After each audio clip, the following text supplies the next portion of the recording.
Hello everyone, কেমন আছো সবাই? আশা করছি ভালো আছো। তো চলে এলাম নতুন একটা মিনি ব্লগ নিয়ে। তো আজকে আমরা সবাই মিলে যাব পিকনিক ঘুরতে। যাচ্ছি আসলে বিষ্ণুপুরে। তো এখানে সকাল সকাল সবাই আমরা রেডি হয়ে চলে এসেছি বিষ্ণুপুরে ঘুরতে। এখানে জায়গাটা বেশ সুন্দর, আমি আগেও অনেকবার এসেছি। এখানে আমার এক্সাম সেন্টার পড়েছিল, তোমরা তো দেখেইছো। তো যাই হোক, তারপরে সকালে আমরা এসে পরে আগে টিফিন করে নিয়েছি, তারপরে প্রথমে আমরা চলে এসেছি রাসমঞ্চ।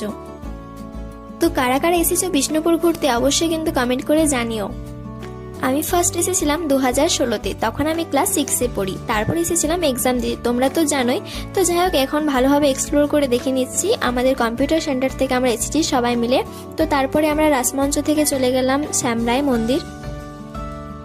হ্যাঁ, তোমাদেরকে আগেই বলে দিই, ব্লগটা পোস্ট করতে অনেকটাই লেট হয়ে গেল। তোমরা তো ফেসবুক ইনস্টাগ্রামে পোস্টগুলো ছবিগুলো দেখেইছো।